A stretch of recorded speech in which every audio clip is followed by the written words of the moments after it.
Welcome to Sweet Life Beat Life. We hope this video helps.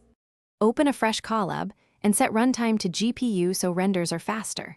First, run apt-get for ffmpeg and fonts, then pip install Manim and any extras you need.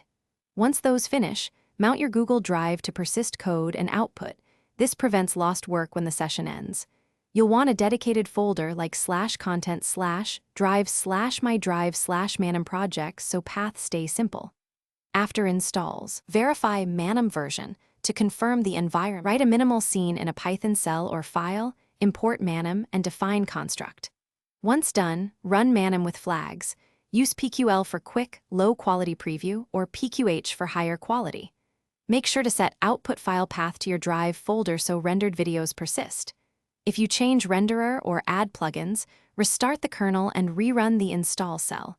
This ensures new binaries load. Use small test scenes first to validate timing and camera settings. When your scene renders, copy the MP4 from the Colab output folder to Drive so you don't lose it.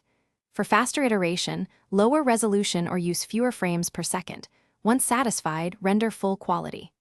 If Manim throws errors, read the traceback, restart the runtime, and rerun the install and mount cells in order. This often clears path or dependency issues. One key tip: if fonts or LaTeX fail, install the missing packages and rebuild the font cache before re-rendering. Thanks for watching. Consider subscribing if we helped you.